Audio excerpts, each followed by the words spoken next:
22. He floated back, hands raised above his head. I made another grab. Again, my hand slid right through him as if it were made of air. He laughed again. Hey, Shep! What does it feel like to be an idiot? Asking for a friend. You're a ghost. I finally caught on. Good boy. And what do ghosts do? Huh? What do ghosts do, owl face? I suddenly pictured Anna Lee coming for me, that dangerous look on her face, reaching for me. They haunt people, I said.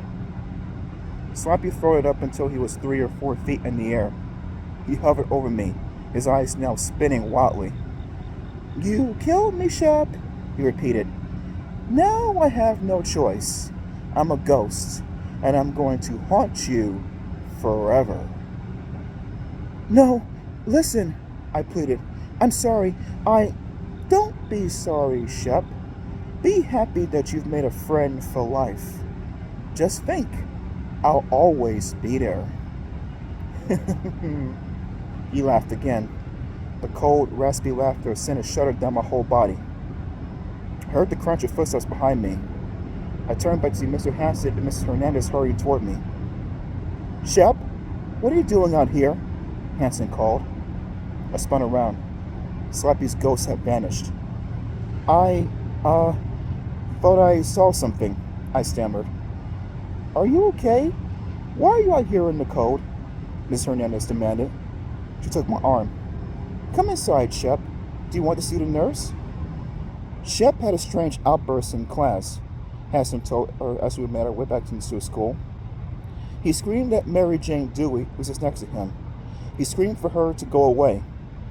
No, that's not true, I said. It's a long story. Should I call your parents? Miss Hernandez asked. I shivered. The warmth of the school building settled over me. I glanced all around. Did Slappy's ghost follow me inside? No sign of him. I'm okay now, I said. Really, I just need some fresh air. I'm perfectly fine. They both eyed me suspiciously. Finally, the principal said, Okay, Shep, get back to class. Of course, there was no way I could relax in class or pay attention. All my attention was on the window beside me. I kept expecting the Slappy ghost to reappear at any time, to grin at me and tease me, to haunt me. But he didn't show up. Lunchtime came, and I was very happy to get away from that window.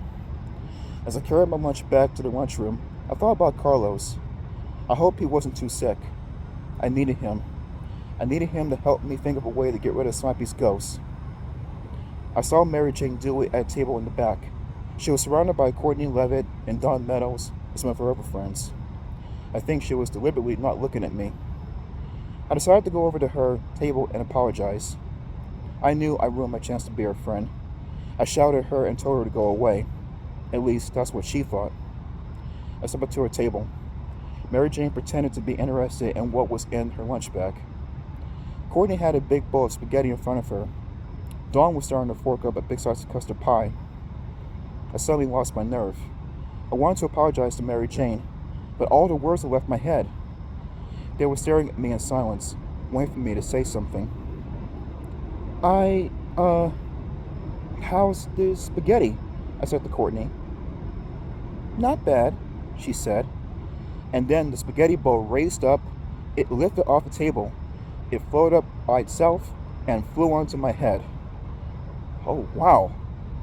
The bowl smashed over my hair, and I was blinded for a few seconds as spaghetti oozed out over my face. Spaghetti rolled onto my shirt. Piles of it clung to my shoulders. Mary Jane and her friends were all gasping in shock. Courtney, did you throw spaghetti on him? Mary Jane demanded. No way, Courtney cried. I didn't touch it. I spit out some noodles. I guess it just slipped off the table onto my head, I said sarcastically. That made the girls start to laugh. It isn't funny, I cried. That's when the plate in front of Dawn shot up into the air. It flew at me. too fast to duck, and the custard pie smacked my face. The plate clattered to the floor. The pie covered my eyes, my nose. I struggled to breathe. I didn't do it, Dawn screamed. I swear. I wiped pie off my face with both hands. I knew who was doing this. Slappy. Slappy was using me for his own private food fight. And as I wiped away spaghetti and custard pie, I heard the laughter. The girls were laughing. Everyone was laughing. Even the teachers were all laughing at the teacher's table. No one was laughing more than Mary Jane. She actually had tears running down her cheeks. And over the laughter, I could hear Slappy's raspy cackle. He was haunting me, ruining my life. And he would haunt me until forever.